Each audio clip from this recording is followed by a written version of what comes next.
बिस्मिल्लाहिर्रहमानिर्रहीम। Programme inside the news और मैं हूं डॉक्टर सना गौरी। 16 माह की हुकूमत में जो इत्तेहाद हुआ वो कोई फितरी इत्तेहाद नहीं था। जाहिर सी बात है, एक मजबूरी थी एक हुकूमत को, एक पार्टी को पीछे करना था और किसी की तकर्रुरी को रोक के 2028 तक की प्लानिंग को सिरे से ही हटाना था। उसमें अगर मिल बैठ के बैठे भी तो उसके बाद हुकूमतें बनी और ड्राइविंग सीट पे कौन आना था इससे भी किसी को कोई दिलचस्पी नहीं थी। हाँ, वो किसी का बयान मुझे ज़रूर याद आता है कि किसी को शेरवानी पहनने का शौक था और वही शेरवानी शायद आगे भी हमें नजर आ रही है, जिसको अभी मरियम साहिबा ने इनकार कर दिया, मरियम औरंगजेब साहिबा ने, कि अभी ऐसा कोई ऐलान होने नहीं जा रहा है। इस हवाले से हम आगे बात करेंगे, लेकिन एक सदा जरूर आई कि हमने पाकिस्तान को डिफॉल्ट से बचा लिया। ठीक है जनाब, आपने पाकिस्तान को डिफॉल्ट से बचा लिया, सौ बिस्मिल्लाह, लेकिन उसके साथ ही साथ एक डिफॉल्ट और भी था। एक डिफॉल्ट और था जिसके खत्म होने की हमें उम्मीद थी और आगे भी है, अवाम की तवक्कात का डिफॉल्ट। 2024 वो इलेक्शन जिसमें अवाम की तवक्कात का डिफॉल्ट होने से बच जाना था, लेकिन नताइज जैसे ही आते हैं वैसे ही होते होते ऐसा लगता है कि सांसें रुकने लगी और डिफॉल्ट की तरफ अवाम के दिल पहुंच चुके हैं। यहां पे जो उम्मीदें थी वो खत्म हुई और इसके बाद जो सोचा जा रहा था वो ना हो सका। आजाद उम्मीदवारों का जीतना पाकिस्तान नहीं, पाकिस्तान की तमाम इदारों पे सवाल है। ये वो सवाल है कि आपका कॉन्स्टिट्यूशन क्या जवाब देगा, कॉन्स्टिट्यूशन क्या आपको जवाब देगा कि इतने ज्यादा तादाद में अगर आजाद उम्मीदवार वहां पे जाते हैं, आपकी पार्लियामेंट में जाते हैं, तो फिर ये पार्टीज का क्या जवाब बनता है। चीजें बहुत बेहतर जा रही थी, लेकिन जो फैसला साज हैं या 2018 में जिन लोगों को जितवाया गया उसमें हम ये जरूर कह सकते हैं कि अगर एक घर में 4 वोट थे तो 2 वोट तब्दीली को अपने तौर से पड़े। उसमें कोई धांधली नहीं थी, लेकिन हाँ धांधली हुई जरूर थी। अब 25-75 की धांधली होना कोई बड़ी बात नहीं है पाकिस्तान में, लेकिन जहां 40 और 60 की धांधली हो तो धांधली करने वाले भी सोचते हैं जनाब कि ये धांधली कैसे होगी और इसको किया कैसे जाए। लिहाजा पूरे पाकिस्तान में 40-60 वालों तो हिसाब चला नहीं, कहीं कहीं जहां इंपॉर्टेंट सीट्स थी वहां आखिर में रातों रात भी बदल दिया गया तमाम चीजों को। लेकिन कराची में बड़े पैमाने पर यह चीज हमने देखी कि जहां जिसका वोट बैंक नहीं था वो भी बहुत आसानी से जीत गया। जहां खुशी के शादियाने को दूर दूर तक कोई निशान नहीं था, वहां भी शादियाने सबसे पहले सामने आए। यहीं पे लाइव ट्रांसमिशन हो रही थी और हमसे पूछा गया कि जनाब खुशियां मनाई जा रही हैं, अभी तो ऐलान नहीं हुआ, फॉर्म 45 हो या 47 हो, कहीं दूर दूर तक किसी का भी नामो निशान नहीं, फिर ये ऐलान क्यों? तो हमने ये जवाब दिया था जनाब कि जब पहले मुस्तफा कमाल साहब से जो वादे किए गए थे वो वफा नहीं हुए, तो उन्होंने पहले ही वादे वफा करने के लिए एक प्रेस कॉन्फ्रेंस कर दी कि वो लोग जो वादे कर चुके हैं वो कहीं पीछे ना हट जाएं। आगे होने क्या जा रहा है? क्या अवाम की तवक्कात का वाकई डिफॉल्ट होने जा रहा है? और अगर डिफॉल्ट हो भी गया तो वजीर आजम कौन होगा, सदर कौन होगा, सेनेट का चेयरमैन कौन होगा? ये तमाम मौजूआत अभी जेर बहस हैं। मेरे साथ इस वक्त स्टूडियो में मौजूद हैं राजा कामरान साहब, आप सीनियर सहाफी हैं। सर, प्रोग्राम में आपको वेलकम करते हैं और कुछ देर में मुझे ज्वाइन करेंगे फवाद सिद्दीकी साहब, आप तज़कियाकार हैं। सबसे पहले राजा कामरान साहब आपकी तरफ चलते हैं। राजा कामरान साहब, इंट्रोडक्टरी पार्ट आपने सुना, क्या कमेंट करेंगे कि वो 16 माह वाली जो गवर्नमेंट थी क्या वो वापस बनने जा रही है? देखिए, 16 माह वाली गवर्नमेंट तो नहीं है, दैट्स द फ्रेश मैंडेट। इसके पीछे कोई पिछली हुकूमत की कारकर्दगी इस पार्लियामेंट के पीछे मौजूद नहीं है और इस पार्लियामेंट में जो भी मैंडेट है वो एक नया मैंडेट है और आवाम की तर्जुमानी करता है और आवाम ने जिसको वोट दिया है वो लोग इस पार्लियामेंट में मौजूद हैं। ये जो हुकूमत है ये अपनी एक 5 साल की मुद्दत के लिए आई है। ये जो पिछले 16 माह की हुकूमत थी वो उसमें बहुत सी माशी मुश्किलात थी और बहुत सा ट्रस्ट डेफिसिट था पाकिस्तान का इंटरनेशनली, जो कि हमने वादे किए थे और पूरे नहीं हो सके थे, जिसकी वजह से IMF हम पर भरोसा नहीं कर रहा था। जब IMF भरोसा नहीं कर रहा था तो कोई दोस्त मुल्क भरोसा नहीं कर रहा था और पाकिस्तान को शदीद डिफॉल्ट के बहरान का सामना था। अब यूं लगता है कि जो 5 साल के मैंडेट के लिए हुकूमत आई है वो आएगी, वो जो है वो शायद ऐसे फैसले करे जो इंटरनेशनली हमारे बारे में एतमाद को की फिजा को कायम कर सके। और जब लेकिन राजा कामरान साहब, कता कलामी की माजरत, ठीक है हम ये मानते हैं अब 2/3 मेजोरिटी तो सवाल ही पैदा नहीं होता किसी को मिलेगी, लेकिन इस वक्त जो गवर्नमेंट का हम एक बात देख रहे हैं कि तमाम जमातें मिलकर गवर्नमेंट बनाने जा रही हैं, जो कि हमें एक नज़र आ रहा है, उसमें हम पहले भी ये देख चुके हैं कि हर वजारत को, हर पार्टी को खुश करने के लिए वजारतों का एक बंदर बांट हुआ और उसमें तमाम लोगों ने अपने अपने तौर से कुछ अरसे वो रहे और अपनी वजारतों के झंडे लेके घूमते रहे। आगे भी तो अगर ऐसा हुआ तो जिम्मेदारी कौन लेगा? कौन सी पार्टी जिम्मेदारी लेगी? जनाब, ये अगर मिनिस्ट्री खराब हुई है, ये डिपार्टमेंट खराब हुआ तो मैं जिम्मेदार हूँ। देखिए, ये जो पार्लिमानी डेमोक्रेसी होती है, ये कलेक्टिव विजडम और एक कलेक्टिव जिम्मेदारी होती है। पार्लियामेंट उसको लीड करती है, काबीना और जो बाकी अमूर मुमलिकत हैं वो चलाती है। तो इसमें जो भी पिछली हुकूमत में जो जमातें शामिल थी उन्होंने अच्छा किया तो उनकी अच्छाई थी, उन्होंने बुरा किया तो उनकी बुराई थी। बहरहाल उन्होंने एक बहुत ही ऐसे वक्त में हुकूमत मेरी नजर में संभाली कि जब पाकिस्तान पर किसी को एतमाद नहीं था, और उन्होंने पाकिस्तान को श्रीलंका की तरफ जाने से बचाया। उसमें अवाम चूंकि उसकी चक्की में बहुत ज्यादा पीछे थे, इस वजह से अवाम को उनसे बहुत ज्यादा शिकायत थी और उसका और बहुत सी पॉलिटिकल चीजों का असर जो है हमने इस वोटिंग पैटर्न में देखा है। सो अब हुकूमत नया मैंडेट है, एक नई पार्लियामेंट है, मगर 70-80% लोग वही हैं, 90% लोग वही हैं जिससे पहले जीत का पार्लियामेंट में आते रहे हैं। तो बहुत ज्यादा बड़ी तब्दीली आपको नजर नहीं आएगी। अमूर मुमलिकत में भी बहुत ज्यादा बड़ी तब्दीली नजर नहीं आएगी। आपको पार्लियामेंट के काम में बहुत ज्यादा बड़ी तब्दीली नजर नहीं आएगी। वो कहीं से भी खड़े हों, आजाद जीते हों, नून लीग में जीते हों, पीपल्स पार्टी में जीते हों, वही खानवादे हैं जो जीतते चले आ रहे हैं, वही अब भी जीते हैं। ठीक है, अभी हमें ज्वाइन किया है फवाद सिद्दीकी साहब ने। आप तज्जियाकार हैं सर, प्रोग्राम में आपको वेलकम करते हैं जी। बहुत बहुत शुक्रिया साहब। फवाद सिद्दीकी साहब, यहाँ पे कारकर्दगी की बात हो रही है। एक जब स्टार्ट में इंट्रोडक्टरी पार्ट में हमने एक बात का जिक्र किया कि एक वो वक्त था जो कि 16 माह की कारकर्दगी जब तमाम जमातें मिलके बैठी तो एक नारा ज़रूर था, एक सदा ज़रूर थी कि हमने पाकिस्तान को डिफ़ॉल्ट से बचाया। आगे के इलेक्शन एक दिलों के डिफ़ॉल्ट की तरफ जा रहे थे कि जनाब अगर इलेक्शंस हो जाते हैं तो अवाम की तवक्कात, एक न्यू एनर्जी आ जाएगी। आपको लगता है कि वो जो अवाम चाहती थी जिस तरह से इलेक्शंस हों वैसे ही इलेक्शंस हुए हैं और आगे जो नताइज और उसके बाद अभी जो हुकूमत साजी होगी वो भी अवाम की तवक्कात के मुताबिक ही होगी? क्या कहते हैं आप? जी बहुत बहुत शुक्रिया सना साहब। देखिए, आपकी बात बिल्कुल वजह है कि अवाम की तवक्कुआत इस इलेक्शन के साथ बहुत ही ज़्यादा हाई थी और वो ये एक्सपेक्ट कर रहे थे कि जो परसेप्शन है तमाम पार्टीज को बशमूल पीटीआई को लेवल प्लेइंग फील्ड जो है वो मुहैया की जाएगी। देखिए, मैं इस ज़मन में एक बात ज़रूर करता हूँ कि कानून ने अपना एक जब ड्यू कोर्स लिया तो जो कानून के हिसाब से एक पार्टी के जो मेंबरान हैं वो आज़ाद खड़े हुए और उस पार्टी के जो वोटर्स थे उन्होंने उन आज़ाद उम्मीदवारों को अपना वोट दिया और जिसकी वजह से आज़ाद उम्मीदवारों की इतनी तादाद जो है वो सामने आई।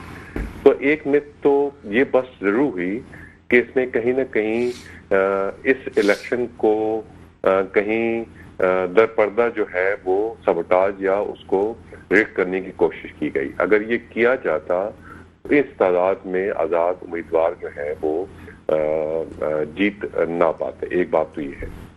देखिए, दूसरी चीज जो है, आपने पिछले दिनों देखा कि पीडीएम की हुकूमत के बाद जो इंटरिम गवर्नमेंट आई थी उसमें कुछ उस इंटरिम गवर्नमेंट को कुछ जो है वो डिसीजन लेने की उनको जो है वो यानी कि उनको जो है वो अलाउ किया गया था कि वो कुछ डिसीजन लें जो कि अमूमन इंटरिम गवर्नमेंट जो है डिसीजन नहीं ले सकती थी। इसी मद में उन्होंने वो स्पेड वर्क किया है जो आगे जाके जो इलेक्टेड हुकूमत आएगी उसके ऊपर वो अपनी बिल्डिंग करेंगे। इस वक्त देखिए हमें सबसे ज्यादा जो प्रॉब्लम है वो माशी सूरत हाल की है। इसी तरह जो हमारे खित्ते के जो मसाइल हैं, जियोपॉलिटिक्स, वो आप देख लीजिए, और इसी तरह बिलउमूम दुनिया में जो इस वक्त मशाइल दरपेश हैं, उसको अगर आप मद्देनजर रखें तो पाकिस्तान में ये जो इलेक्शंस हो रहे हैं इस पर तमाम दुनिया की नजरें मौजूद थीं, और इसी का इंतजार था कि जब ये हुकूमत आएगी तो जो स्टेट वर्क इंटरिम गवर्नमेंट ने किया है SIFC की अम्ब्रेला के अंडर, उसको जो है ये लोग मंतकी अंजाम तक पहुंचाएंगे। और मैं समझता हूं कि जिस तरह मैं राजा साहब की बात भी सुन रहा था और आपकी भी, कि अल्टीमेटली तो ये नेशनल गवर्नमेंट की तरफ जो है ये हुकूमत जो है वो जारी है। और इस नेशनल गवर्नमेंट की एक अच्छी बात ये है कि तमाम जो मेजर पार्टीज हैं वो कोई भी डिसीजन जो पाकिस्तान के मुफाद में लेना होगा वो सारे ऑन बोर्ड होंगे। और सर अगर ये ऑन बोर्ड होते हैं तो मुझे ये बताइए कि फिर क्या ये बेहतर ना होगा कि जो बार उठाने के लिए, अगर 16 माह की गवर्नमेंट का कोई बार उठाने के लिए तैयार नहीं है, अभी तक कोई भी नहीं है, लगता है कि पाकिस्तान की तारीख में से इरेज हो गए वो 16 माह, तो अभी आगे क्या अगर PTI के आज़ाद उम्मीदवारों को भी उसी तरह से शामिल कर लिया जाता है तो एक अच्छा है कि चीज़ें बेहतर तरीके से होके आवाम को भी मुतमईन किया जा सकता है। क्या कॉमेंट करेंगे? जी आपकी बात बिल्कुल बजा है। देखिए कॉन्स्टिट्यूशन इसकी इजाजत देता है 72 आवर्स के अंदर जो है जो भी आजाद उम्मीदवार है वो किसी भी पार्टी का जो है वो हिस्सा बन सकते हैं, और वो हिस्सा बनकर अपनी जो कॉन्स्टिट्यूशन के मुताबिक जो है वो अपनी सीट के जो वोटर्स हैं उनके मफाद में वो नेशनल असेंबली में और सेनेट में अपनी आवाज जो है वो बुलंद कर सकते हैं। इसमें तो कॉन्स्टिट्यूशन इजाजत देता है, इसी तरह कानून जो है इसकी इजाजत देता है। अच्छा, मेरी नॉलेज के लिए मुझे एक कंफ्यूजन है, वो मैं इनसे भी पूछूंगी, पहले मैं आपसे इसका कमेंट ले लूं। ये जो फ्लोर क्रॉसिंग की हम बात करते हैं, आज़ाद उम्मीदवारों पे तो लागू नहीं होती, PTI की हैसियत ख़त्म हुई, बल्ले का निशान ले लिया गया, लेकिन क्या आगे अगर वो टिकट पार्टी का उनको मिला है, आगे चल के क्या ऐसी कोई चीज़ आ सकती है पार्लियामेंट में कि जनाब उनके ऊपर फ्लोर क्रॉसिंग की कोई शिक लागू हो? अगर जिस तरह आज हमने देखा कि आहिस्ता आहिस्ता परिंदे उड़ रहे हैं, दूसरी पार्टीज में जाना शुरू हो गए, तो उस सूरत में PTI क्या करेगी? देखिए हॉर्स ट्रेडिंग का कानून जो है वो मौजूद है, और हॉर्स ट्रेडिंग का मतलब ये है कि एक पार्टी का जो कारकुन है वो दूसरी पार्टी में शमूलियत इख्तियार करता है, और वो जो अपनी जो पार्टी के जो सरबरान हैं उनसे इंस्ट्रक्शन के अलावा, इसको तो हॉर्स ट्रेडिंग कह सकते हैं। लेकिन देखिए आजाद उम्मीदवार, हम ये मानते हैं ऑन ग्राउंड के जो PTI के सपोर्ट के आजाद उम्मीदवार हैं, लेकिन अल्टीमेटली तो वो आजाद उम्मीदवार हैं, और आजाद उम्मीदवार को किसी भी पार्टी ज्वाइन करने से कोई भी कानून पाकिस्तान में नहीं रोकता, बल्कि उनके ऊपर एक टाइम बार जो है वो लगा दिया जाता है, वो है 3 दिन। 3 दिन के अंदर वो आजाद उम्मीदवार किसी भी पार्टी का हिस्सा बन सकते हैं। लेकिन आपको इसकी दूसरा जो मैं पहलू बताना चाहता हूँ ये है कि देखिए आजाद उम्मीदवार अगर PTI के जो बैग्ड हैं वो समझते हैं कि अब टाइम आ गया है, हमें जो इंतशार की सियासत है वो नहीं करनी है, तो आए और अपना हिस्सा इस कानून साजी में डालें, और असेंबली में बैठकर चाहे वो ऑपोजिशन में ही क्यों ना बैठे या किसी पार्टी का हिस्सा बनकर गवर्नमेंट में क्यों ना बैठे, आप आए और पाकिस्तान को इस जो इकोनॉमिक मझधार है उससे निकालने में अपना हिस्सा जरूर डालें। और आगे हुकूमत तश्कील लेती है तो कानून साजी में अगर कोई चीज उनके मुफाद में जाती है जो अपनी पार्टी के लिए करना चाहते हैं तो वो जरूर करें। इस वक्त पाकिस्तान किसी भी जो डिवीजन है कि जो कि पिछले हम 4-5 साल से देख रहे हैं, चाहे वो सोसाइटी में है चाहे वो पार्टीज के दरमियान है, जो पोलराइजेशन हो चुकी है पाकिस्तान में, इस वक्त पाकिस्तान इसका उसका मुतहम्मिल नहीं हो सकता। सर हमारे साथ ही रहिएगा, राजा कामरान साहब से भी इस हवाले से कमेंट करते हैं। राजा कामरान साहब, आपका क्या कमेंट इस हवाले से? मुझे एक कानूनी तौर पे एक बात समझनी है कि क्या पीटीआई की हैसियत बरकरार है अभी भी पार्लियामान में? देखिए, कानूनी हैसियत तो बरकरार नहीं है पार्लियामान में, बिकॉज के वो पार्लियामेंट में कोई भी फर्द उनके निशान पर नहीं जीता है। वो आजाद जो लोग भी जीते हैं वो किसी न किसी पार्टी को ज्वाइन करेंगे, और ये इंडिकेशंस आ गई हैं कि ये किस पार्टी को ज्वाइन करेंगे। ये एक पार्टी के बारे में नाम लिया जा रहा है, मगर उसमें बहुत सी कंट्रोवर्सीज पैदा होंगी, और फिर जो एक मैंडेट है वो हमें बिखरता हुआ शायद नजर आ सकता है। बेहतर मेरी नजर में ये है कि जो सिद्दीकी साहब ने भी बात की, फवाद सिद्दीकी साहब ने भी, मैं ये समझता हूं कि पाकिस्तान की आवाम ने जो मैंडेट दिया ना, आपने कहा कि ट्रस्ट डेफिसिट या दिलों का डेफिसिट, कोई डेफिसिट नहीं है। पाकिस्तान की आवाम ने जो मैंडेट दिया है वो ये दिया है कि अब सब लोग मिलकर बैठें, तमाम सियासतदान मिलकर बैठें और एक नेशनल गवर्नमेंट फॉर्म करें। ना नून लीग, ना पीपल्स पार्टी, ना आजाद उम्मीदवार, ना कोई भी हुकूमत बनाने की पोजीशन में नहीं है। सब के सब एक बहते हुए तेज दरिया के बीच में खड़े हैं। सबको एक दूसरे का हाथ पकड़ना है, हाथ पकड़कर बाहर निकलेंगे तभी कामयाब हो सकेंगे। ठीक है, लेकिन मुझे ये समझ नहीं आती कि पोटेंशियल किसके पास है। अगर हम देखेंगे जनाब, किसी के पास विजन है, वो अगर वजीर आजम, जाहिर सी बात है जो ड्राइविंग सीट पे होता है उसकी अपनी एक हैसियत जरूर होती है, सब लोग साथ जरूर उसके पीछे बैठे हुए हैं। आपको किस पार्टी में, किस में इस वक्त लीडर जो हैं उनमें पोटेंशियल नजर आता है? हम कहते हैं जनाब बिलावल भुट्टो जरदारी हैं, या फिर नवाज शरीफ साहब हैं, शहबाज शरीफ साहब हैं, इस वक्त तो यही नाम है, या जरदारी साहब जो है वो सदारत पे, या फिर मौलाना फजलुर रहमान सदारत के ऊपर दौड़ में हैं। ये बहुत पहले से चीजें चल रही हैं। देखिए, हमने 2008 के इलेक्शन को विटनेस किया था। एक डिप्टी प्राइम मिनिस्टर का जो तजर्बा है वो किया गया था। तो मैं ये समझता हूं कि एक प्राइम मिनिस्टर और उसके नीचे 2 डिप्टी प्राइम मिनिस्टर बना के आप एक नेशनल गवर्नमेंट फॉर्म करें, और जो डिप्टी प्राइम मिनिस्टर है उनको एम्पावर किया जाए, कुछ प्राइम मिनिस्टर को कुछ कानून साजी करके प्राइम मिनिस्टर के कुछ पावर्स जो हैं उनको डेडिकेट कर दी जाए, और आप इस तरह से तमाम जो एक कलेक्टिव जिम्मेदारी है उसको लेकर सब लोग चलें। हम लोग इस वक्त जिस बात में खड़े हैं, जो हमारी जियोपॉलिटिकल सिचुएशन है, आप देखिए कि हमने इंडिया के साथ हमारी झड़प हो चुकी है, हमारी ईरान के साथ हो चुकी है, अफगानिस्तान पे है, हमें मुसलसल जो है थ्रेट्स आ रहे हैं। सो हम एक जियोपॉलिटिकल ऐसी सिचुएशन में खड़े हैं कि 3 तरफ जो हमारी खुश्की की सरहदें हैं वहां से हमें थ्रेट्स हैं, और फिर जो हमारे आगे समंदर है। तो अब हमें ये देखना है कि मैं कह रहा हूं कि जिस तरह से हम बीच मंझधार में खड़े हैं, गहरे सैलाबी पानी में खड़े हैं, वहां से सब एक दूसरे का हाथ पकड़ के निकल सकते हैं, कोई दूसरे का हाथ झटक के आगे नहीं बढ़ सकता। और देखिए, सियासत है मुमकिनात का नाम, politics is the art of possible. दुनिया भर में आज आप देखिए यूरोप में कितना अमन है, मगर आज से आप देखिए कि सेकेंड वर्ल्ड वॉर में क्या हो रहा था। यूरोप में लोग एक दूसरे को किस तरह से काट रहे थे, मगर आज वही जर्मन है वो फ्रेंच के साथ बैठे हुए, वो ब्रिटिश के बैठे हुए हैं, और इसी तरह से फिर जापान और बाकी मुल्कों को भी देखें।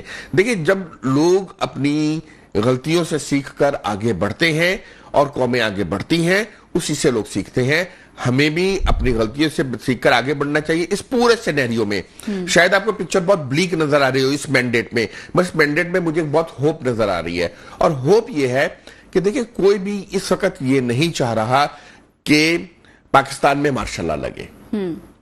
कोई मार्शल की सदाएं इस वक्त बुलंद नहीं हो रही हैं, कहीं से कोई ऐसी आवाज नहीं आ रही है। लगाने वाले भी नहीं चाहते ना मार्शल लॉ। जी बिल्कुल। देखिए, मगर देखिए ना, जब राहील शरीफ थे तो वो उस वक्त आपको पता है कि किस किस्म की कैंपेन चलाई गई। लोग चलाते हैं, मगर इस वक्त कोई भी ऐसी कैंपेन, कोई ऐसी आवाज नहीं है। लोगों को इस वक्त यही एतमाद है, मेजॉरिटी ऑफ पाकिस्तान को, कि सियासतदान मसाइल का हल निकालेंगे।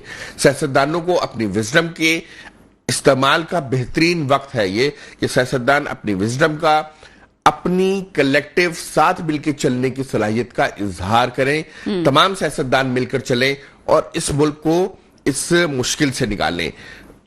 सॉरी। अच्छा, मैं यहाँ पे यही बात फवाद सिद्दीकी साहब से करती हूँ। फवाद सिद्दीकी साहब, राजा कामरान साहब ने बात बहुत पॉजिटिव की है, लेकिन यहाँ मेरे जहन में जो क्वेश्चन रेज होता है, पोलराइजेशन की आपने बात की, बड़े डिवीजन हो गई है, लोगों के जहनों में भी अभी एक इंतशार की कैफियत है।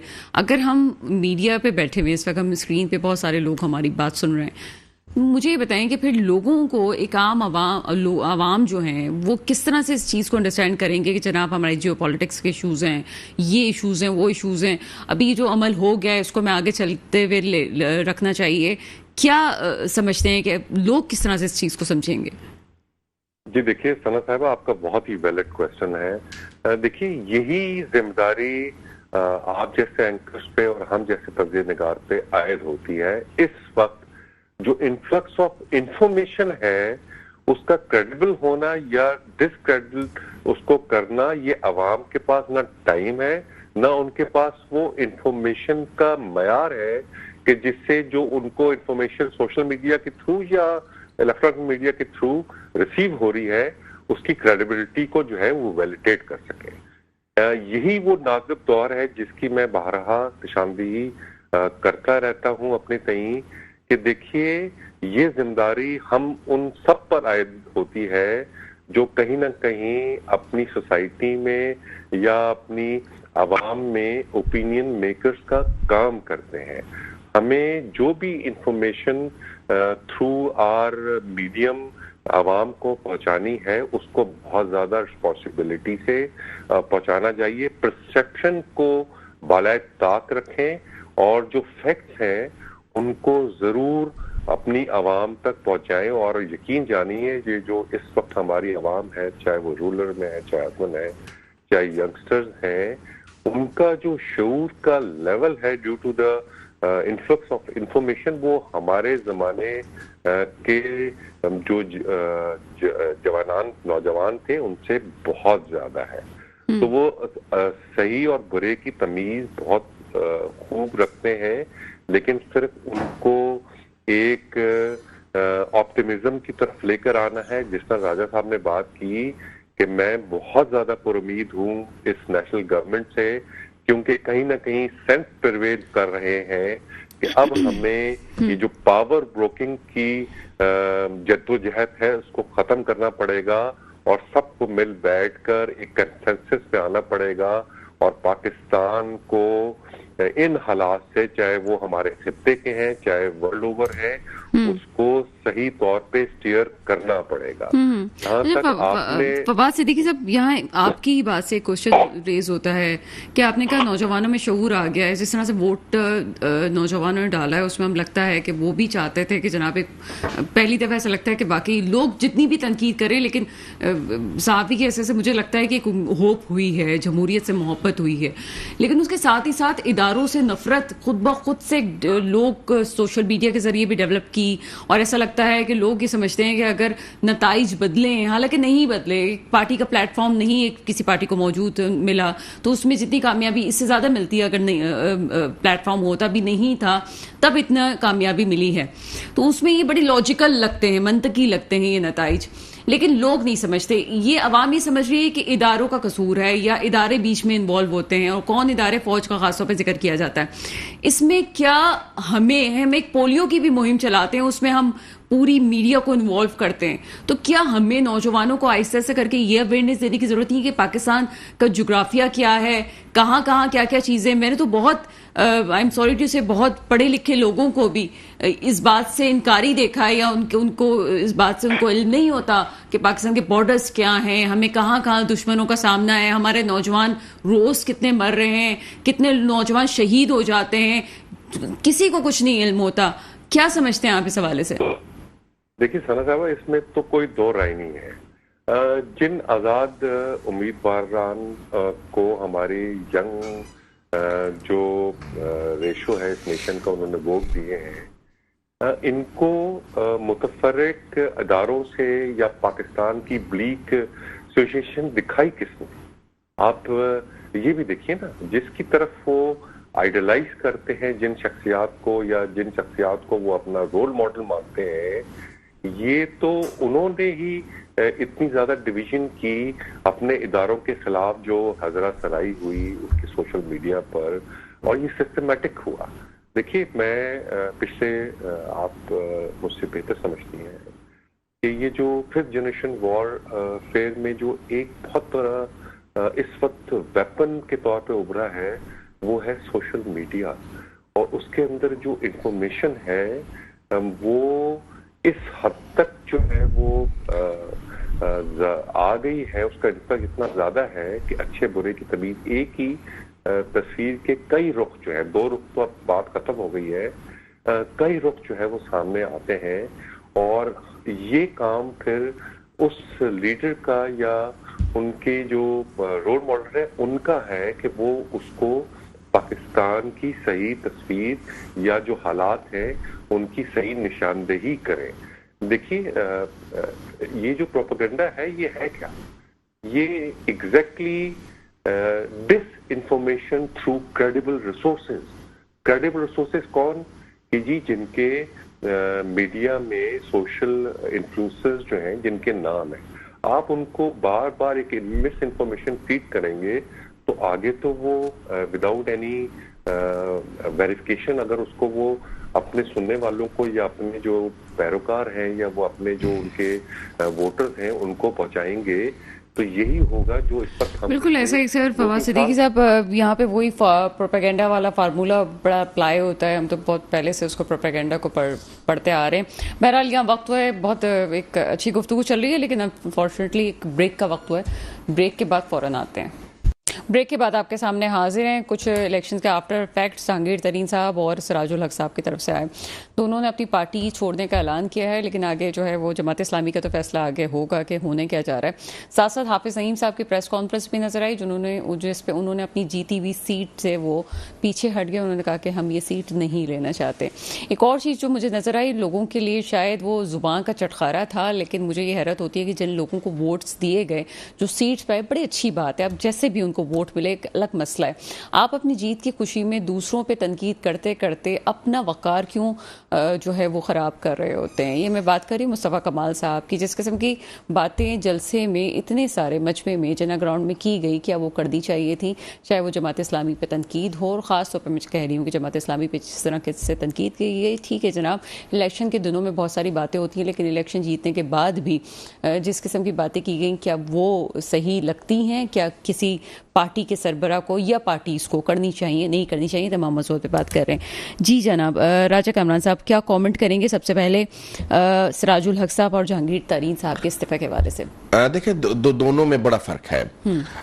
सबसे पहले हम जहांगीर तरीन साहब को ले लेते हैं। 2018 में जहांगीर तरीन साहब नाअहल थे, वो पार्लिमानी सियासत का हिस्सा नहीं थे, फिर भी उन्होंने पीटीआई के लिए बड़ा काम किया और उनका जहाज चला और उसने तमाम जो इंडिपेंडेंट थे वो लाके पीटीआई की झोली में डाले और पीटीआई को एक सादा अक्सरियत की तरफ ये बात लेकर गए। सर एक सेकंड, मुझे उबैद शाह साहब भी इस वक्त ज्वाइन कर चुके हैं, तजिया कर रहे हैं। जी सर, आप कंटिन्यू कीजिएगा। सॉरी, इस दफा इस्तीफा देकर उन्होंने इस बात का यह ऐलान कर दिया है, जहांगीर तरीन साहब बहुत ज्यादा देर तक सियासत से दूर नहीं रहेंगे, वो सियासत में आएंगे, मगर इस वक्त वो अपना कोई भी किरदार अदा करने के लिए तैयार नजर नहीं आते हैं और वो अभी अपने किसी किरदार को अदा ना करने के लिए उन्होंने ऐलान कर दी कि वो सियासत से किनारा कशी इख्तियार कर रहे हैं। नंबर एक बात यह है। नंबर दो बात यह है कि सिराजुल हक साहब देखिए, जिस बार जमात इस्लामी ने बहुत मेहनत की थी, जमात इस्लामी में अगर आप काजी हुसैन अहमद के दौर में देखें तो एक मरकजी हवा बनाने की कोशिश की जाती थी और उसके और उसके तहत जो थे इलेक्शन लड़े जाते थे। मगर इस बार जमात इस्लामी ने अपनी स्ट्रेटेजी को तब्दील किया और उन्होंने अजला के उमरा को इस बात पर इख्तियार दिया कि वो अपनी अपनी इलाकाई सियासत कर सकते। बिल्कुल ऐसा ही है, जिस तरह से हम देख रहे थे कि हाफिज नईम साहब की जो सियासत थी वो भी रिवायती सियासत तो थोड़ा हट के हमें सामने आई। जी, वो जमात इस्लामी की रिवायती सियासत से जी बिल्कुल ऐसा ही है। और चीज़ें उनकी जो एक हमें सियासी मुहिम नज़र आती थी वो बहुत मुख्तलिफ किस्म की सियासी मुहिम थी। और ख़ास तौर पर मैं तो हमेशा ही कहती हूँ कि जमात इस्लामी की जो वुमेन विंग है वो भी बहुत ज़्यादा एक्टिव नज़र आती है हमें। उन्होंने भी वही सियासत का रंग ढंग इख्तियार किया जो पाकिस्तान तहरीक इंसाफ या दीगर सियासी जमातों ने किया। मगर इसमें जमात इस्लामी की बहुत मेहनत के बावजूद, मैन टू मैन मार्किंग के बावजूद वो नशिस्तें हासिल नहीं कर सके जो परसेप्शन था। यानी इलेक्शन से पहले हम ये था कि नून लीग को शायद अच्छी अक्सरियत मिल जाएगी और जमात इस्लामी अच्छी सीटें कराची से निकाल जाएगी, मगर ये दोनों बातें नहीं हुई और MQM पाकिस्तान ने अपने आप को रिवाइव किया और वो जो है दोबारा अक्सरियत सीटें जीतने में कामयाब हुई। अब जमात इस्लामी को इससे एक धचका जरूर लगा है। उसकी जो भी चूंकि एक मौरूसी जमात नहीं है, यहाँ पे उनका अमीर, उनके तमाम लोग बहुत ज्यादा जवाबदेह होते हैं। अभी इन्हें इलेक्शन के तमाम अखराजात का हिसाब भी देना पड़ेगा कि कितना पैसा कहाँ खर्च किया, क्यों किया, कितनी ज्यादा कितनी कमी, और जब हार जाते हैं तो और ज्यादा सख्ती भी होती है, इसके साथ दुख भी आता है। सो अभी उनको ये तमाम जवाबात भी देने हैं।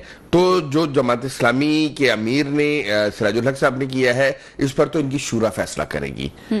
ये फर्द वाहिद नहीं है। अगर शूरा ने इनका इस्तीफा नामंजूर कर दिया तो ये उससे पीछे नहीं हट सकते, और अगर शूरा ने इस्तीफा मंजूर कर लिया तो ये इसको दोबारा उस ओहदे पर नहीं आ सकते। बिल्कुल ये बात क्लियर कट है। जहां तक जहांगीर तरीन साहब का है, मैंने पहले उनको बताया, ये उनका एक जाती फैसला है, और वो जब चाहेंगे सियासत में आ जाएंगे, और जब चाहेंगे वो सियासत से निकल जाएंगे।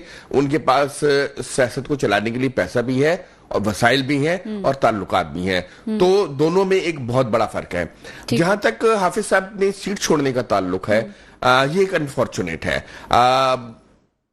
पिछली असेंबली में जमात इस्लामी के एक रुकन थे अब्दुल रशीद, वो लियारी से जीते थे, और उन्होंने एक अच्छा काम किया था असेंबली में। बहुत अच्छे तरीके से उन्होंने, फर्द वाहिद होते हुए भी उन्होंने बहुत अच्छे तरीके से बहुत से इश्यूज पर बात की थी, प्रेजेंट किया था अपनी पार्टी। फोरम नहीं छोड़ना चाहिए था, फोरम पे आना चाहिए, फोरम पे अपनी बात रखनी चाहिए और अपनी बात मनवानी चाहिए। जमात इस्लामी के कुछ सेनेटर्स और कुछ अरकान असेंबली भी थे कौमी असेंबली में और सेनेट में, उन्होंने बहुत अच्छा पार्लिमानी किरदार अदा किया।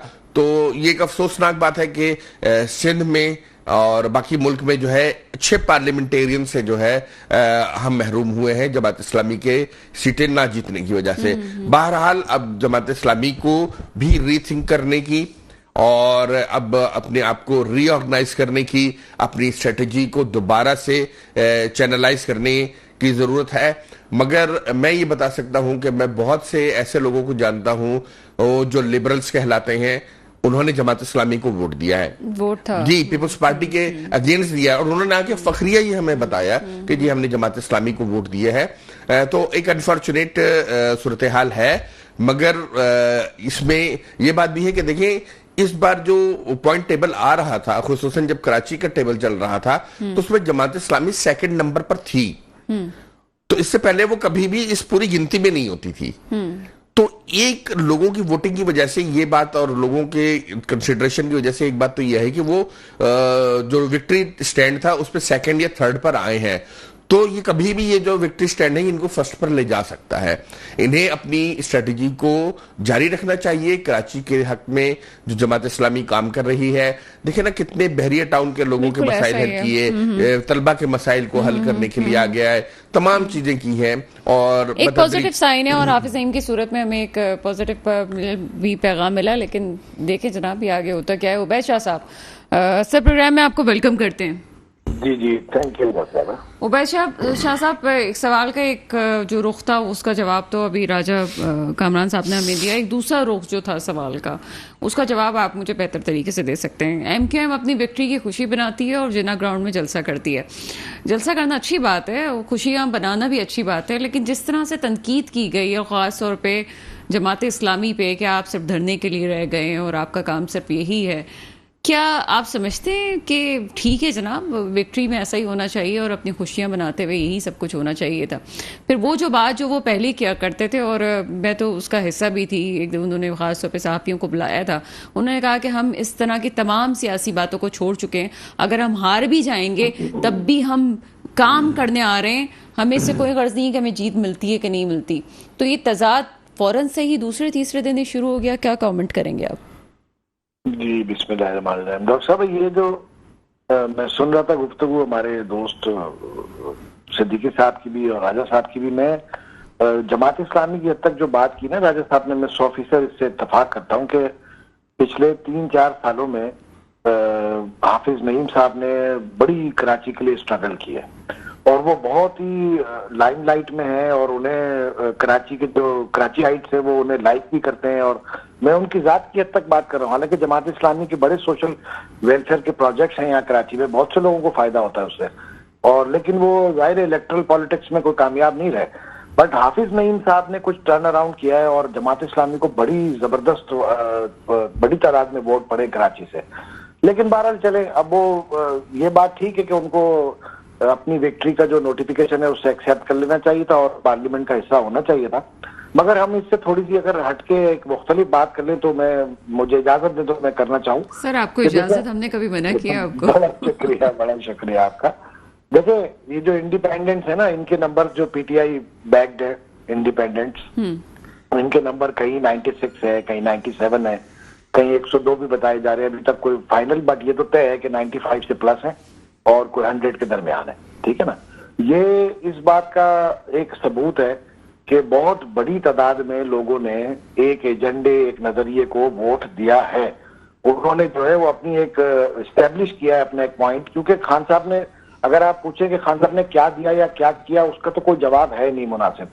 सिर्फ यही एक बात है कि खान साहब एंटी एस्टेब्लिशमेंट है, बागी है, इनकलाबी है। तो जो लोग वोट दे रहे होंगे खान साहब के वोटर्स को आप सेग्रीगेट करें तो आपको अंदाजा होगा कि एक हिस्सा, एक फ्रैक्शन ऐसा है जो उनकी फैन फॉलोइंग है, जो उनको क्रिकेटर, लीजेंड, हीरो और शौकत खान और ये सब समझता है। लेकिन बाकी जो दो हिस्से हैं उनके वोटर्स के, उनमें से एक हिस्सा बिल्कुल क्लियरली वो है जो इस्टेब्लिशमेंट की सियासत में मुदाखलत के खिलाफ है, इसलिए उन्होंने इमरान खान को वोट दिया। दूसरा हिस्सा वो है जो ये सिविल सुप्रीमेसी के साथ साथ वो ये भी समझता है कि जो बाकी जो पॉलिटिकल एलीट है ये सारी चोर है, बेकार है, नाकारा है और इन्होंने मुल्क को कुछ नहीं देना है। तो ये आप तीन अगर इसकी सेग्रीगेशन करें तो ये आपको आउटकम सामने आता है। अब मैं इससे आगे की एक बात करना चाहता हूँ। देखें, बात ये कि जब मदारी जो है वो तमाशा दिखाते हुए उसकी ट्रिक एक्सपोज हो जाए ना, तो वो मदारी खुद तमाशा बन जाता है। मेरी यार से वो जो जाहिर है मैं ज्यादा और खुल के बात नहीं कर सकता हूँ, इतना ही अर्ज करना चाहूंगा। बात यह है कि पूरे सीधा सीधा 2018 कह दे, ना मदारी कहें ना कुछ और कहें। नहीं वो हम तो आपने बात को पता, पहले भी बात कर चुके 2018 के हवाले से, और खान साहब को पीटीआई के हामियों को आईना दिखा चुके कि वहां उनके लिए 2018 में क्या कुछ नहीं किया गया था। तो बहरहाल बात यह है कि सिंध में भी एहतजाज हो रहा है और पंजाब में भी एहतजाज हो रहा है और कुछ ना कुछ थोड़ा बहुत बलूचिस्तान में भी एहतजाज हो रहा है। सिर्फ खैबर पख्तूनख्वा में एहतजाज नहीं हो रहा। वो इसलिए नहीं हो रहा कि शेर अब्दुल मरवत जो है वो पहुंच गए डीआरओ के ऑफिस, उन्होंने 30-40 हजार आदमी इकट्ठे कर लिए और कहा मुझे अभी रिजल्ट दो, मैं 2 घंटे यही बैठा हूं, अभी फॉर्म 45 फॉर्म 47 मुझे दो तो मैं जाऊंगा यहाँ से। जाहिर है उन्हें करके दिया गया, उनकी सीट निकली भी थी। इस मुल्क में हम हाउ एक तरह या दूसरी तरह एक मॉडल स्टैब्लिश किया जा रहा है पावर का कि जी जिसके पास ताकत है उसकी हर बात सही है।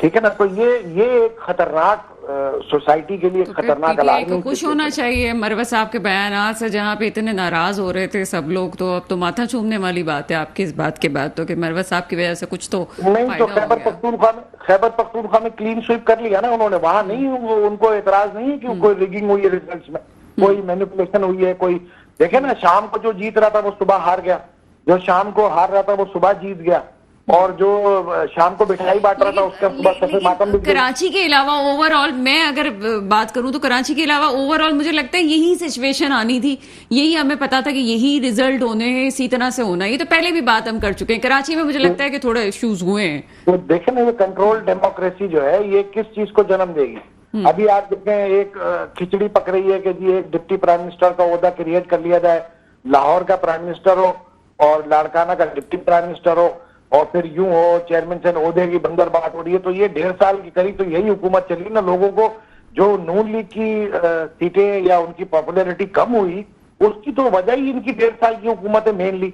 वो सोशल मीडिया का, पीटीआई का प्रोपेगेंडा वो एक तरफ, लेकिन 1.5 साल की गवर्नेंस जो उनकी थी वो ऐसी थी ही नहीं। बेतहाशा महंगाई हुई, कीमतें बढ़ी, बेतहाशा इनडायरेक्ट टैक्सेस लगाए गए और डॉलर को कंट्रोल से। अच्छा सर, मैं थोड़े फास्ट चलते हैं, इसको लेके चलते हैं। मुझे एक कमेंट जो है वो कराची की सियासत पे कीजिएगा पहले, तो फिर हम आगे वजीर आजम की सीट पे भी आते हैं। कराची में देखें ये एमक्यूएम की जो सीट्स है ना ये बिल्कुल तयशुदा थी। ये बात मैं ऑन रिकॉर्ड कह चुका हूं कि 16 सीट्स एमक्यूएम की निकलनी थी, 16 की जगह शायद 17 हो गई। बहरहाल देखें एमक्यूएम को हम अगर ऑन ग्राउंड देखें तो जाती तौर पर मैं ये कह सकता हूं कि एमक्यूएम को वोट नहीं पड़े हैं। एमक्यूएम का चिरागा तकरीबन बिखर गया और एमक्यूएम को लोगों ने अपनी विश और दिल से, एमक्यूएम से ज्यादा जमात इस्लामी को वोट पड़े। ठीक है ना, और बाकी पीटीआई को बहुत ज्यादा पड़े। मिमेटली जाहिर है वोट बहुत कास्ट हुआ है पीटीआई का, 6.25 करोड़ 8 लाख वोट पूरे मुल्क में कास्ट हुए। 1,70,00,000 वोट सिर्फ पीटीआई को पड़े और बाकी को 4.5 करोड़ वोट मिला के पूरे पाकिस्तान की तमाम जमातों को पड़े और जिनमें सारे रनर-अप्स भी हैं और सारे कुछ है, तो वोट पीटीआई को बहुत पड़े हैं। और कराची की सियासत की अगर आप रेलिवेंटली बात करें तो कराची की सियासत में एमक्यूएम का कोई स्कोप इतना ज्यादा नहीं था, बट उनको जाहिर है जिन्होंने मैनिपुलेशंस किए उन्होंने किसी ना किसी तरह उनसे कमिटमेंट किया, वो कमिटमेंट ऑनर किया। वो तो चले हो गया, लेकिन उसके बाद वो तकरीर का अंदाज, वो जो हमें पहले वाली एमक्यूएम को वापस से लेके आना, जबकि पहले कहा गया कि अब वो वाला लबो लहजा नहीं होगा, वो वाली सियासतें नहीं होंगी, लेकिन अभी इंतखाबात को जीते हुए जैसे भी जीते 2 दिन ही हुए, लेकिन फिर वो लबो लहजा कराची वालों को सुनने को मिल रहा है। मैं तो देखें जातियात पे मुस्तफा कमाल साहब की जात पर तबसरा नहीं करता है, वो गुड माजिर बैड माजिर उन्होंने गेम काफी चलाया, फिर खत्म कर दी अपनी नई बनाई हुई जमात। लेकिन देखें बात यह है कि कराची में बड़ी मुश्किल से अमन कायम हुआ, अल्लाह का शुक्र है कि वो 20-30 लाशें रोज की नहीं गिरती हैं अब, और लसानी फसादात नहीं हो रहे, बलोच और महाजिर लड़ाई और पठान और महाजिर लड़ाई ये सब नहीं हो रही है। तो मुस्तफा कमाल साहब को चाहिए कि वो शरारतें और करने से और शर्मगेजी करने वाले बयानात से गुरेज करें। मैं तो तबसरा तो उनके ऊपर नहीं करता हूँ, खामखा वो मौजूद नहीं है यहाँ आपकी स्क्रीन पे, लेकिन ये कि ये एक रिक्वेस्ट है कराची आइट के तौर पर ये कर सकता हूँ। सुनते हैं वो लोग, मेरा प्रोग्राम खास तौर पे जा रहा होगा, और मैं एक बात बड़ी आपने मजे की कि ये शरारती बयानात और ये बातें करने से सिर्फ इंजॉय जबान के चटखारे के लिए खुदारा कराची जैसे शहर में ना की जाए, ताकि चाहे वो जमात इस्लामी को कहा जा रहा हो, किसी भी पार्टी को कहा जा रहा है, गुरेज करें। अगर अमन का माहौल कायम करना जरूरी है तो इस तरह नहीं करना चाहिए। देखे ना, अमन तो हर एक का है, कराची का रिहायशी हो या पूरे मुल्क का कहीं का भी कोई रिहायशी हो, कराची का अमन तो सबके लिए एक फेवरेबल कंडीशन है ना। कारोबार मुतासिर होता है, टैक्सेशन मुतासिर होती है, जिंदगियां मुतासिर होती हैं। बेहतर है कि एक अच्छा माहौल बना हुआ है तो उसे बनाए रखें, पॉजिटिव बात करें, कोई अच्छी बात करें। और खामखा की ये पीपल्स पार्टी की कुछ लीडर सईद गनी साहब वगैरह और ये मुस्तफा कमाल साहब ये मुस्तकिल जो है वो हाफिज नईम साहब को तोपों के निशाने पे रखे। हालांकि हाफिज नईम साहब का कसूर मेरे ख्याल इतना ही नजर आता है कि वो कराची के लिए मुख्तलिफ इशूज पर बात करते हैं और गवर्नमेंट पर जाहिर है जिनके पास इख्तियार है उन पर ही तनकीद होगी ना, जो अथॉरिटी रखते हैं उन्हें कुछ कहा जाएगा ना कि आप ये सही नहीं कर रहे या आप ये मामला कर रहे हैं। तो इसमें बुरा मानने की क्या बात है? हुकूमतें तो सबकी होती हैं, जैसे कहते हैं कि भाई माँ सांझी होती है या बेटियां सांझी होती है, तो हुकूमत तो सबकी होती है ना।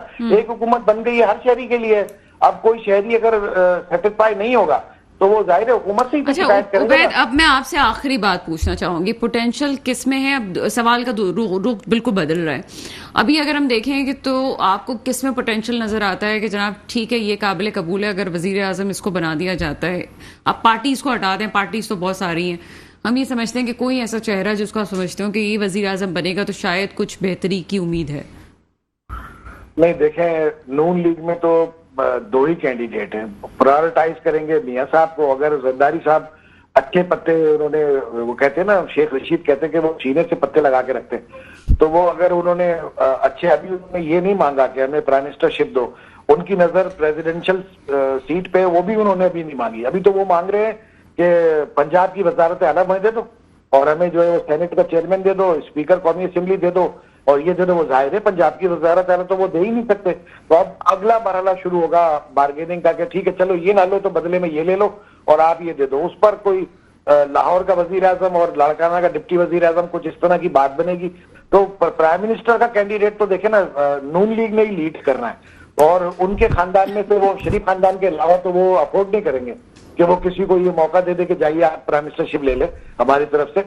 वो मजबूरी के हालात में उन्होंने शाहिद खकान अब्बासी साहब को एक्सेप्ट किया था। शाहिद खकान अब्बासी साहब से भी उन्हें शिकायत है आज कि वो दागे मफारकत किसी और शक्ल में दे गए। तो मियां साहब या तो शहबाज शरीफ साहब, बड़े मियां साहब या छोटे मियां साहब, यही है नक्शा अगला, यही है मंजिल मुस्तकबिल का मंजरनामा कि इन दोनों में से किसी एक के सर पे इख्तिदार। चलिए बहुत शुक्रिया, हमारे साथ उबैद शाह साहब मौजूद थे। राजा कामरान साहब, आप इस सारे सिनेरियो में क्या कहेंगे? जो वजारत उज़्मा वाली बातें हैं, ठीक है आपने बड़ी पॉजिटिव चीजें कही हैं, लेकिन अगर हम वाकई एक शख्सियत पे जाएं कि कौन है इस वक्त, तो किसका नाम आपके ज़हन में आता है? देखिए, मैं जो पूरी गुफ्तगू सुनी है ना, मुझे आज भी अपने ऑफिस में जो होने वाली गुफ्तगू है वो याद आ रही थी। इस वक्त पाकिस्तान के चौकों, चौराहों, दफ्तरों, घरों, ड्राइंग रूम्स में हर कोई बैठकर ना हुकूमत बना रहा है और हुकूमत बनानी है 265 लोगों ने मिलके। हम हर कोई अंदाजे लगा रहे हैं कि ये होगा ये होगा।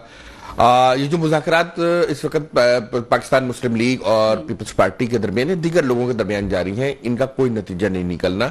या आमदन नशिस्तन खुर्दन बर्खास्तन है। जब तक गजट नोटिफिकेशन नहीं आता और वो 72 घंटे नहीं गुजर जाते जिसमें पीटीआई ऐलान करेगी कि उनके आजाद उम्मीदवार आजाद मुंतखब अरकान कौन सी पार्टी में जा रहे हैं, वो जिस पार्टी में जाएंगे उस पार्टी को जो एडवांटेज हासिल होगा मखसूस नशिस्तों का, वो ताकत के तवाजुन को बहुत हद तक तब्दील कर देगी। इसका मतलब पीपल्स पार्टी, पीपल्स पार्टी हो सकती है। एक सीट जीतने वाली पार्टी पर भी बात हो रही है। मैं तो ये कहता था ये बाप की आई है जी, बाप की सीट है एक तो नहीं, बाप के बीच है और वहदतुल मुस्लिमीन भी शायद वो आ रही है। सो वो जहां जाएंगे उनको एक बड़ा चंक ऑफ जो मखसूस नशिस्तें वो लेकर जाएंगी। 22 तारीख के बाद, उसके 72 घंटे बाद ये सूरत हाल वाज़ेह होगी। सदर मुमलिकत को 29 तारीख या उससे पहले जो है इजलास तलब करना है। तो असल जो सियासत है वो गजट नोटिफिकेशन जो जोड़ तोड़ है, कौन कहां होगा क्या होगा, वो गजट नोटिफिकेशन और 29 तारीख के दरमियान जो है वो तय होगी। और अब मैं ये समझता हूं कि इस वक्त तक सूरत हाल वाज़ेह नहीं होगी जब तक स्पीकर और डिप्टी स्पीकर का इंतखाब नहीं हो जाता। उस वक्त तक हमारे पास ये सूरत हाल वाज़ेह नहीं होगी। मगर अगर आप किसी पर्सनैलिटी की बात करते हैं तो पाकिस्तान की तारीख में मैं समझता हूं मुस्लिम लीग नून के सदर मियां मोहम्मद नवाज शरीफ की एक प्रोफाइल अगर आप देखें ना कि सबसे ज्यादा उन्होंने पाकिस्तान को रिप्रेजेंट किया है, सबसे ज्यादा दफा वो हुकूमत में आए हैं। अब गो के उनकी हुकूमतें मुस्तकिल नहीं चली हैं, मगर सबसे ज्यादा सर्विसेज चीफ उन्होंने तैनात किया। सबसे ज्यादा सर्विसेज चीफ को अपने दस्तखत से उन्होंने वो भी सुबुक दोष भी किया है। एक दफा वो कर रहे थे तो मुशर्रफ साहब ने उनको तख्ता भी उलट दिया। तो उनका एक प्रोफाइल है। शहबाज शरीफ साहब को मैंने जितना देखा है वो डूअर तो हैं, वो काम तो कर सकते हैं मगर वो पॉलिटिकली इतना इंगेज नहीं कर सकते जो पॉलिटिकली इंगेज करने की मियां साहब की सलाहियत है। अगर आप मियां साहब के साथ एक रूम में बैठेंगे ना तो वो आइडेंटिफाई करेंगे। वो आपसे कोई चुटकुला बोलेंगे, आपसे कुछ और बात बोलेंगे, आपसे कुछ बात बोलेंगे, थोड़ी गुफ्तगू करेंगे, फिर देखेंगे माहौल जो है थोड़ा सा टेंस हो रहा है, उसमें वो कोई चुटकुला छोड़ेंगे, उसमें लोगों को रिलैक्स करें। तो वो बड़ा तरीके से और ढंग से लेकर चलते हैं। तो और वोट भी जो है वो नून लीग का जो है वो न शहबाज शरीफ का है न किसी और का है, वो वोट जो है वो नवाज शरीफ साहब का है। बिल्कुल, बहुत शुक्रिया मेरे तमाम मेहमानों का, फवाद सिद्दीकी साहब का, राजा करमन साहब, उबैद शाह साहब, आप सबका बहुत शुक्रिया। बेहतरी की उम्मीद रखनी चाहिए और मुझे भी उम्मीद है। प्रोग्राम का वक्त खत्म होता है, मुझे इजाजत दीजिएगा। खुदा हाफिज।